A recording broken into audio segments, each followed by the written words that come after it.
lấy mà đó ca bên để chay chẳngประกันណាជាម្ចាស់គ្រប់ព្រះអង្គញោមដែលស្ដាប់រាល់សប្តាហ៍នៅក្នុងសិក្ខាបទសុទ្ធតែមានការវិនិច្ឆ័យទៅនៅក្នុងវិន័យសុទ្ធតែមានការវិនិច្ឆ័យលក្ខណៈវិនិច្ឆ័យនៅក្នុងវិន័យ17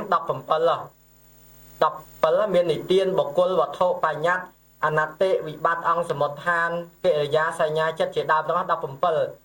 តែនៅក្នុងការវិនិច្ឆ័យសិក្ខាបទមួយតែងតែមានលក្ខណៈទាំងអស់ហ្នឹងទៅវិនិច្ឆ័យទីជំរឿនញោមតែអាត្មាបានលើកមកទេដោយសារតែពុះស្ដាទៅយល់ឲ្យស្ដាប់ទៅជក់ចិត្តឆ្ងាញ់នៅក្នុងការយល់នៅមែនទែនណាតែនៅក្នុងទីនេះលោកដាក់ថាវិនិច្ឆ័យការនិយាយក្រោតគ្រៀតការនិយាយអាក្រក់តគោះបោកបោកហ្នឹងមាន5យ៉ាងទី1ដោយមូលនៅក្នុងទីនេះកើតព្រោះទោសៈនិងមោហៈជាមូលជាឫសគល់ញាតិញោមត្រូវចាំថាពាក្យថាមូលៈនៅក្នុងទីនេះមិនមែនសំដៅលើដុំដែកមូលមិនមែនសំដៅទៅលើដុំដីមូលអីហ្នឹងទេគឺសំដៅទៅលើជាលក្ខណៈឫសគល់ខាងដើមឧទាហរណ៍ថាម៉េចថ្មចង់បានដើមដូងដែលមានឫសដែលមានគល់ហ្នឹងសំដៅលើដើមដូងដែលមានឫសគល់ก่อนទេញោមហើយដូចមកនិយាយបន្តិចថ្ងៃតបថ្ងៃមិញទៅបាត់ដំបងច្រឡំដើមព្រលឹងតឹងហើយជាមួយដើមម្ដេញហើយអាត្មានិយាយទៅក៏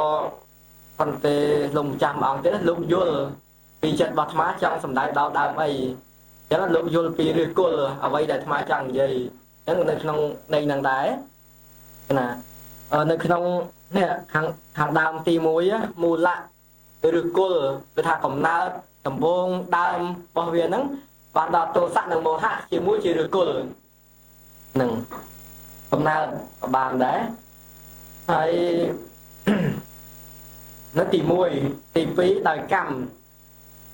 ការនិយាយទៅគោះបោកនិយាយអាក្រក់ជាដើមហ្នឹងបើនិយាយពីកម្មបានដល់អីញោមតាក់កាត់មើលបានដល់វិជ័យកម្មណាការនិយាយទៅគោះបោកអាក្រក់អ្វីផ្សេងហ្នឹងតាមការនិយាយហ្នឹងបានដល់វិជ័យកម្មហើយនឹងទី2ទី3បើទ្វាការតាមវិជ័យទ្វានិងកាយទ្វាអញ្ចឹងការនិយាយទៅគោះបោកអាក្រក់ទាំងអស់ហ្នឹងវាកើតទៅតាមអី